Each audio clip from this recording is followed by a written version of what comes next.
So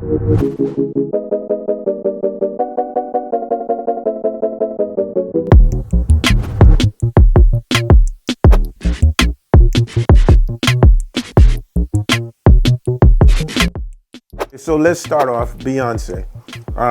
What we say anything Beyonce.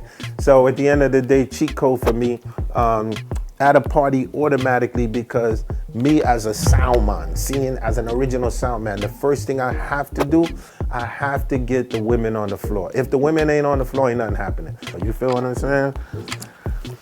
Now that I got you on the floor, that's a record I'm looking for. Yeah. So now that I got you on the floor, so the way that I like to warm up the floor is like I got a thing that I call hybrid, where literally I'm not like playing records where I'm literally sticking to a genre.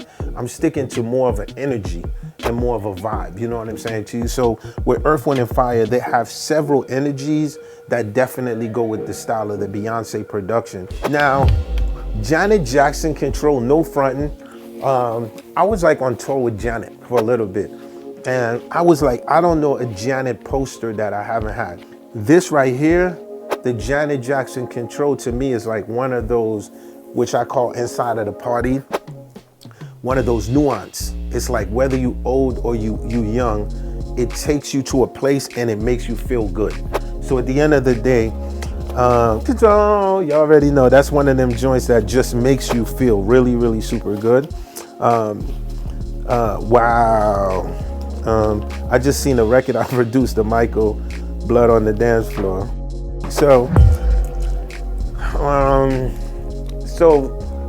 yes, I would go from a freaking Control, if you know my sound, refugee sound, and how we DJ.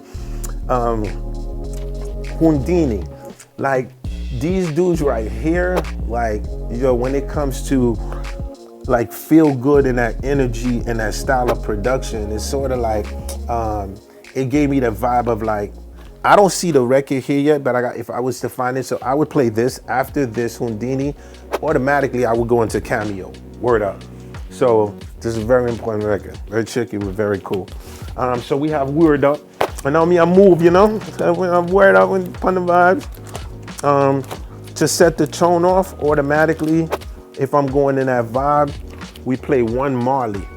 And again, like what the Marley gonna do, it's inviting, it's chill, it's the energy, and it's not like too hard to get people on the dance floor. So with me, like when I play, even though, so the last record was so familiar, I would probably go to like a vintage Marley vibe though, you know what I'm saying? Like not the typical Marley that I'm on a play, cause we already playing it, you know what I'm saying to you? Then we pick up. So once I go to Marley, it's to introduce the idea of what reggae was, then we go into the Dandana, right? So automatically, now y'all, Pure Bashment, man. Brooklyn, you already know the movement and what it is. And then, again, like, so we inside of this reggae crate is very, very a dangerous crate. Probably one of the most, this crate, the reggae crate, and the dance hall is as dangerous as the 70s crates. You don't get no more danger than that. When you have the vintage of where a lot of the roots music and a lot of the 70s, danger. So saying in that space, you can't have the ladies in the house without playing Barris Hammond. This is not gonna happen. So everyone who's looking at this, so Barris Hammond is equivalent to saying like Marvin Gaye, you know what I mean? So you're not gonna have, this is when the party gets sexy. And automatically, after a Barris Hammond, RIP to one of my favorites. And again, right, so you see me digging in the crates.